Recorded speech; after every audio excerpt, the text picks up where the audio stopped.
సంగారెడ్డి జిల్లా చోటకూర్ మండలం సుల్తాన్పూర్ వద్ద మిషన్ భగీరథ పైప్లైన్ లీక్ అయి నీరంతా వృధాగా పోతోంది. పైప్లైన్ పగిలిపోవడంతో అందులో నుంచి వాటర్ పైకి ఎగసిపడుతోంది. పక్కన ఉన్న పంట పొలాల్లోకి నీరంతా చేరుతుంది. ప్రధాన రహదారిపై వెళ్తున్న ప్రయాణికులు ఈ దృశ్యాలను తమ సెల్ ఫోన్లో చిత్రీకరించారు.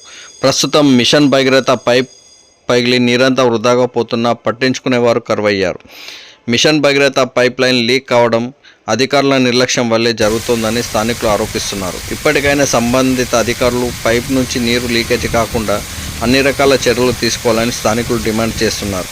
తాగునీటి సమస్యను పరిష్కరించాలనే లక్ష్యంతో రాష్ట్ర ప్రభుత్వం మిషన్ భగీరథ పథకాన్ని ప్రవేశపెట్టిన విషయం తెలిసిందే.